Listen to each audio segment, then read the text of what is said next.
log 267. I'm getting gas because I'm headed south, going to the Automobile Driving Museum.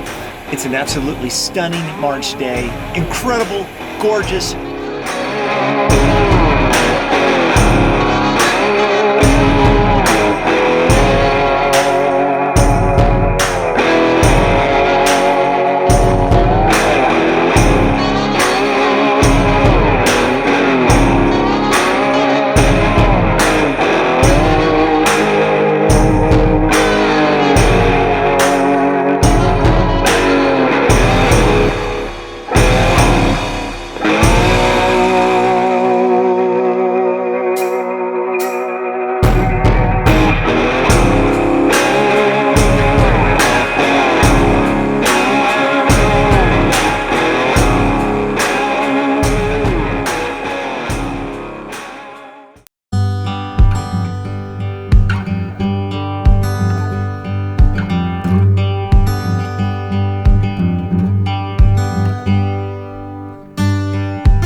I'm Tom Fehn.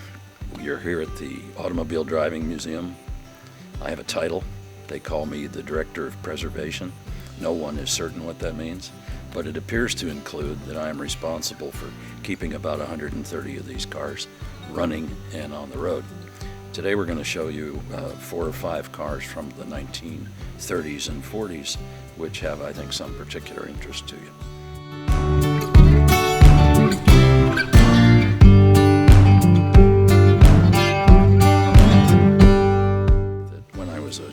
Kid in New Jersey. From the time I was maybe 11 through 13, my father was a Packard dealer in the last years of Packard. So I got to know the cars. There was a fellow at the dealership known as the porter who actually taught me at age 12 how to drive. And I think that's where it started, because tracing it in time has been going on ever since.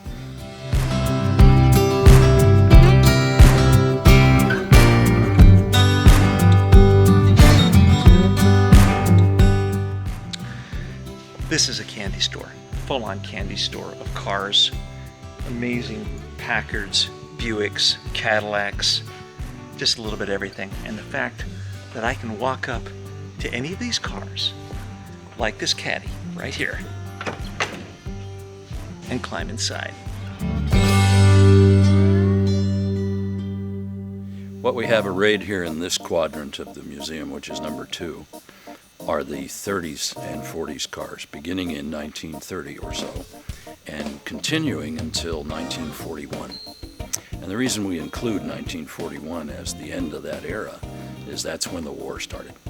And after that, there were no more cars for quite a while. This is a 1941 Packard.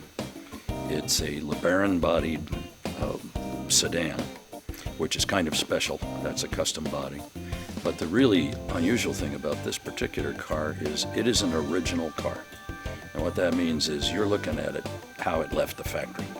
This car has never been damaged, it's never been repaired, it's never been modified in any way.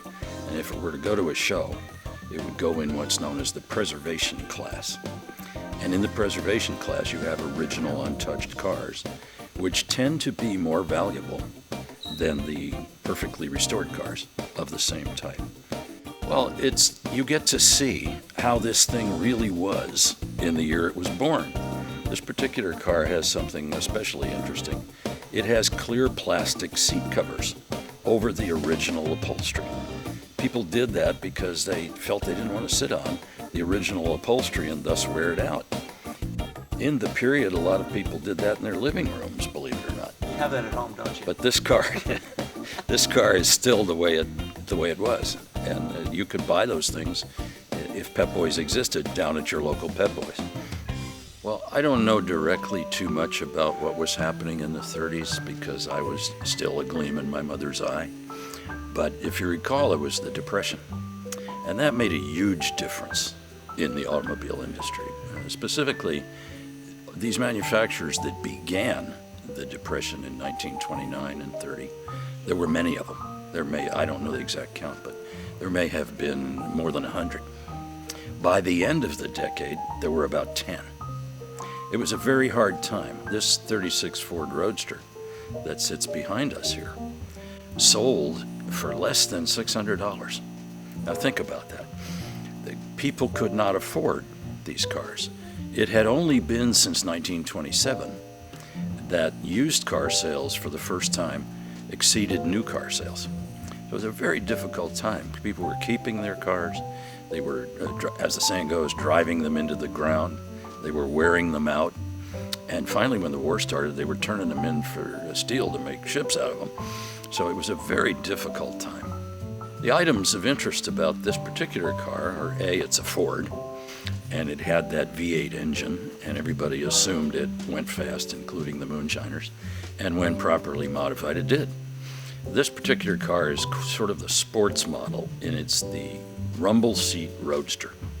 So you could put two people back in the rumble seat, and we don't let the folks coming to our Sunday Ride program get in the rumble seats because it's, in some cases, a physical challenge.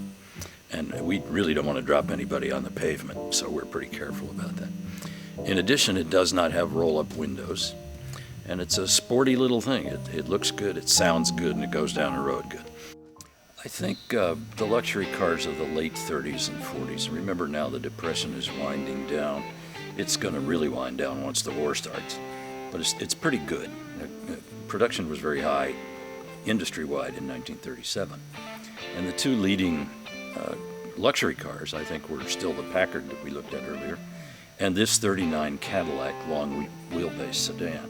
A lot of people say, oh, well, it's a limo, and we open the door. It does have the jump seats, but it's not a limo. It's a long wheelbase sedan, intended to be owner-driven, does not have a partition window, but most interesting about it, it has a cloth seat in the front. You may recall that most of the true limos, the chauffeur-driven cars, had leather seats, but the people in the back sat on mohair or some kind of fancy cloth. How far we have come in all those years that now every Mercedes that's produced has a leather seats all around. We now think leather is the big deal, whereas in the late 30s we had the chauffeur sitting on it. So that whole piece of the industry has evolved.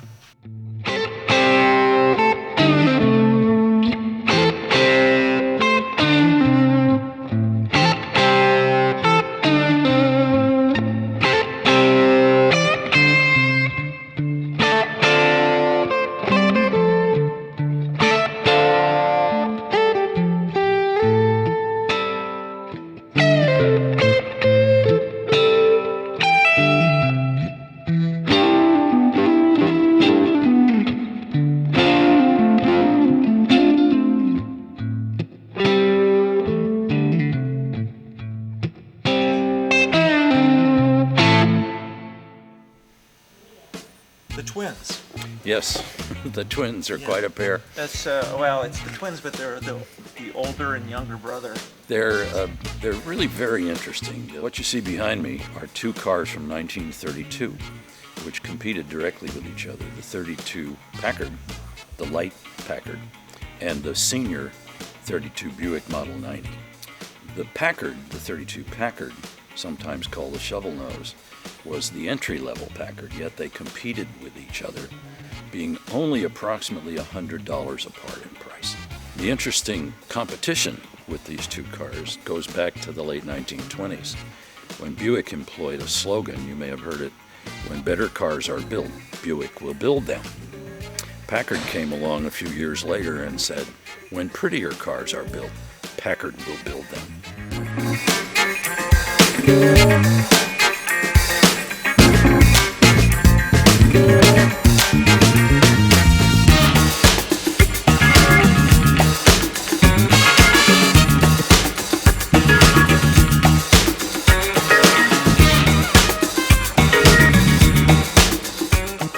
Nothing's more comfortable than plastic seats.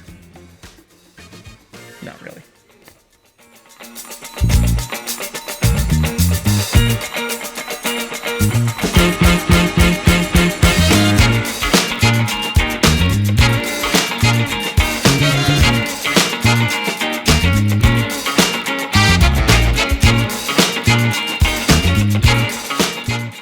museum is not just important, it's unique. I refer to it as the petting zoo of car museums. The concept that you can come here on Sunday and ride in one of these cars is unique, but the broader concept of being able to come here, there's no ropes, there's no restraints. You want to sit in this 32 Buick, open the door and sit in it and appreciate what the driving experience must have been like. We are the only people who do that, and that's what makes us important. All right, big thanks to Tom for such a great time in the museum today. Got to sit and hang out in some incredible cars, hear some great stories, and learn a bit of history also. You can never get enough of that stuff. It is time, however, for me to take this truck in and go get an alignment somewhere. I gotta find a spot.